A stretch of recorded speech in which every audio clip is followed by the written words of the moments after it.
Hi అండి. Welcome to అమూల్య మంత్రి Telugu audio stories. ఈరోజు మనం వినబోయే స్టోరీ రాధా మురళి ప్రేమ కావ్యం పార్ట్ 5. ఈ స్టోరీలోకి వెళ్ళబోయే ముందు మన ఛానల్ని సబ్స్క్రైబ్ చేసుకోండి. అలాగే ఈ కథ నచ్చితే ప్లీజ్ లైక్ చేసి కామెంట్ చేయండి. ఇక కథలోకి వెళ్ళిపోదామా? కాంతమ్మ గారు కొడుకుకి కోడలికి అన్ని జాగ్రత్తలు చెప్పేసి ఆమె ముగ్గురు ఆడపని వాళ్ళని తీసుకొని వియ్యంకులతో కలిసి తీర్థయాత్రలకని బయలుదేరిపోయింది. అవతల వాళ్ళు రాధ వల్ల అమ్మ నాన్న కూడా ము- మూర్తి మంజుల గారు కూతురికి ఫోన్ చేసి యోగక్షేమాన్ని అడిగి తెలుసుకున్నారు. మీ అత్తయ్య గారు మాతో పాటే వస్తున్నారు. నిన్ను చూడాలని మాకు ఉందమ్మా. కానీ నిన్ను వదిలేసి వెళ్తుంటే ఏడుపు వస్తుంది అని అక్కడికి రాకుండా ఉండిపోయాము ఇక్కడే. నువ్వు అల్లుడి గారిని జాగ్రత్తగా చూసుకోమ్మా. అలాగే నువ్వు కూడా జాగ్రత్తగా ఉండు. మేము రావడానికి ఒక నెల రోజులు పడుతుంది. మీ ఇద్దరు సంతోషంగా ఉండాలనే మా ఈ ప్రయాణం అని ఫోన్లో రాధా వల్ల అమ్మ నాన్నలు చెప్పేసి కాంతమ్మ గారు కూడా రావడంతో వాళ్ళు మీ అత్తయ్య గారు కూడా మన ఇంటికి వచ్చేశారు. ఇక మేము బయలుదేరిపోతాము అని కూతురికి చెప్పేసి ఫోన్ కాల్ని కట్ చేశారు వాళ్ళు. ఆ రోజు మటుకు కాంతమ్మ గారు వంట వాళ్ళతో టిఫిన్లు అలాగే 2 పూటలా తినడానికని వండించి పెట్టింది. కొడుకుకు కోడలికి ఎలాంటి ఇబ్బంది కలగకూడదు అని. కాబట్టి ఆ రోజు వంట చేసే పని లేదు రాధకి. ఇక మురళి ఇంట్లో ఒంటరిగా కూర్చొని ముందు టిఫిన్ తినేశాడు. రాధ మాత్రం గదిలోనే ఉండిపోయింది. తనకి ఆకలిగా ఉన్నా కూడా మురళి ముందుకు రావడానికి కాస్త మొహమాటంగా అనిపించి అసలు గదిలో నుండి బయటికే రాలేకపోయింది రాధ. మురళి కూడా రాధని ఫేస్ చేయలేక ఆమె ముందుకు వెళ్ళలేకపోయాడు. ఏంటి మరీ మొండి దానిలా ఉంది? మధ్యాహ్నం కాబోతుంది. ఉదయం తిన్న టిఫిన్ నాకే అరిగిపోయింది.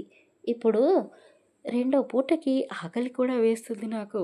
కానీ ఈ పిల్లేంటి టిఫిన్ కూడా చేయలేదు. ఇప్పుడు భోజనానికి కూడా బయటికి రావడం లేదు. ఏమనుకుంటుంది?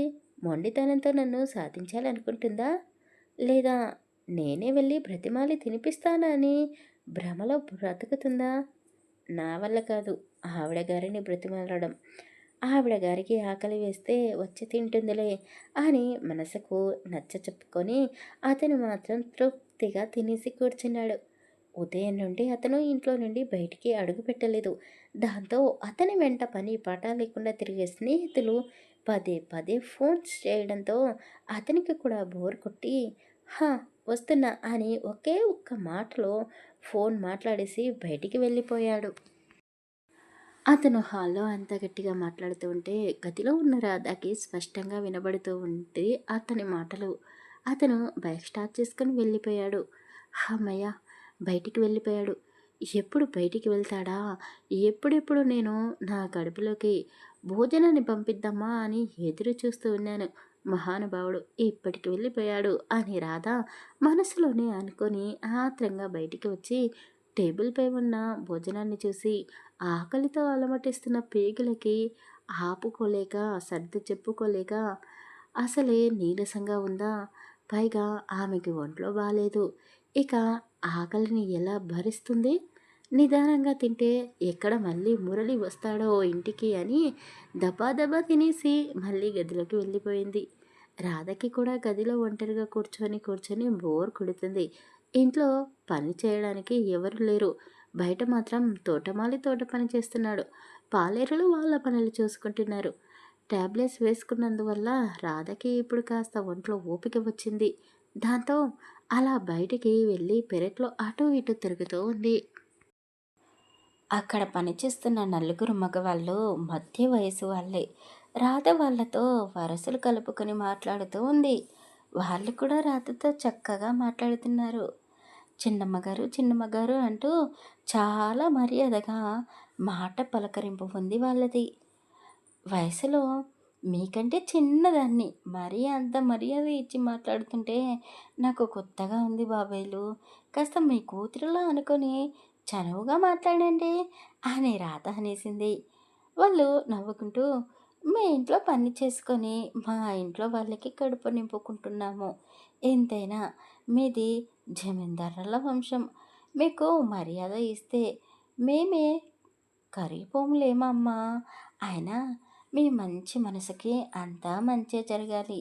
మీరు కాంతమ్మ గారికి మేనకోడలు కాబట్టి అచ్చం మా పెద్దమ్మ గారు మాట్లాడినట్టే మాట్లాడుతున్నారు. ఆవిడ కూడా అంతే. అందరితో చక్కగా కలిసిపోతుంది. అందరినీ వరుస పెట్టి పిలుస్తుంది. కానీ పని విషయంలో మాత్రం చాలా స్ట్రిక్ట్‌గా ఉంటుంది. ఎప్పుడూ మమ్మల్ని నమ్మి పని మా మీద వదిలేసి గడప దాటి, ఊరు దాటి ఎక్కడికి వెళ్ళలేదు. అలాంటి పెద్దావిడ మొదటిసారి మీరు మురళీబాబు బాగుండాలి అని ఏవో మొక్కులు మొక్కుకున్నాను అని చెప్పి నెల రోజులు వెళ్ళింది. ఎప్పుడు వస్తుందో ఏమో! ఆ అమ్మగారు వెళ్ళి కొన్ని గంటలు కూడా కాలేదు. అప్పుడే మాకు దిగులు పట్టేసుకుంది.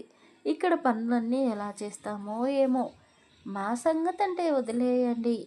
కానీ అక్కడ వ్యవసాయం పనులు, ఫ్యాక్టరీ పనులు అవన్నీ పట్టించుకునే నాథుడే లేడు.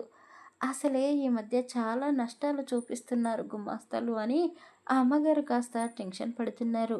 ఇప్పుడు ఈ నెల రోజుల్లో వాళ్ళు ఇంకేం చేస్తారో అని ఆ పని వాళ్ళు అంటూ ఉంటే రాధ సైలెంట్‌గా వాళ్ళ మాటలు వింటూ కూర్చుంది. మురళీబాబు చక్కగా అన్ని బాధ్యతలను పట్టించుకుంటే అమ్మగారికి ఈ పని భారం కాస్త తగ్గుతుంది అని వాళ్ళు అంటూ ఉండగానే మురళి బైక్ సౌండ్ చేసుకుంటూ ఇంటికి వచ్చాడు. అప్పటికే సాయంత్రం అయ్యింది. మురళిని చూడగానే రాధ కంగారు పడింది. కానీ అతన్ని చూసి వెంటనే ఇంట్లోకి వెళ్ళిపోలేదు. లోపలికి వెళ్తే ఒంటరిగా గదిలోనే కూర్చోవాలి. ఇక్కడైతే ఈ నలుగురు బాబాయిలు ఉన్నారు. వీళ్ళతో కాసేపు కాలక్షేపం చేద్దాం. అయినా నేను లోపలికి ఎందుకు వెళ్ళాలి? నాకేంటి భయం అని అక్కడే కూర్చొని వాళ్ళతో మాట్లాడుతోంది. మురళి రాధను చూస్తూనే లోపలికి వెళ్ళాడు. అది సాయంత్రం టైం కాబట్టి అతని ఫ్రెండ్స్ పెళ్లి చేసుకున్నందుకు పార్టీ అడుగుతున్నారని ఇంటికి వచ్చి బీరువాలండి డబ్బులు తీసుకున్నాడు. ఎంత స్పీడ్గా ఇంట్లోకి వెళ్ళాడో అంతే స్పీడ్గా బయటికి వచ్చి బైక్ స్టార్ట్ చేసుకొని బార్ వైపుకు వెళ్ళాడు. అసలు అతను ఎందుకు వచ్చాడో, ఎందుకు బయటికి వెళ్తున్నాడో రాధకే తెలియదు. రాధ కబుర్లలో పడి చీకటి పట్టిన సంగతి కూడా మర్చిపోయింది. ఆ పని వాళ్ళు కూడా పని పూర్తి చేసుకొని ఇక వెళ్ళి ఫ్రెష్ అయ్యి కాస్త భోజనం చేసి పడుకుంటామమ్మా, అలసిపోయాము అని చెప్పి వాళ్ళు వాళ్ళ క్వార్టర్స్లోకి వెళ్ళిపోయారు. ఆ పని వాళ్ళు వెళ్ళిపోవడంతో రాధ కూడా ఇంట్లోకి వచ్చి మెయిన్ డోర్ని క్లోజ్ చేసింది. ఇంట్లో ఎవరూ లేకపోవడం వల్ల ఇల్లంతా నిశ్శబ్దంగా ఉంది. కొత్తగా పెళ్లి చేసుకొని అయిన వాళ్ళందరినీ వదిలేసి అత్తారింట్లోకి వచ్చిన రాధకి ఆ నిశ్శబ్దం భయంగా అనిపించింది. కానీ ఆమె ఎవరికీ చెప్పుకోలేక అలాగే కొద్దిసేపు కూర్చుంది. మధ్యాహ్నం మురళి మళ్ళీ ఇంటికి వస్తాడేమో అని కంగారులో సరిగ్గా భోజనం చేయనందువల్ల ఇప్పుడు రాధకి బాగా ఆకలి వేసింది. వాళ్ళ అత్తగారు అన్నీ ముందుగానే చేయించి పెట్టడంతో రాధ ముందు భోజనం తినేసింది. కొద్దిసేపు టీవీ చూసింది. చీకటి పడుతున్న కొద్దీ ఆమెలో ఒక భయం మొదలైంది. ఇంట్లో ఒంటరిగా ఉన్నాను, ఎవరూ లేరు. అత్తయ్య పదే పదే చెప్పి వెళ్ళింది. అయినా సరే ఈయన మళ్ళీ బయటికి వెళ్ళాడు. ఎక్కడికి వెళ్ళాడు? ఎవరితో తిరుగుతున్నాడు? ఫ్రెండ్స్తో కలిసి తాగుతూ కూర్చున్నట్టున్నాడు. ఇంటికి ఎప్పుడు వస్తాడో? మామూలుగానే వస్తాడా? లేదా తాగి తూలుతూ వస్తాడా?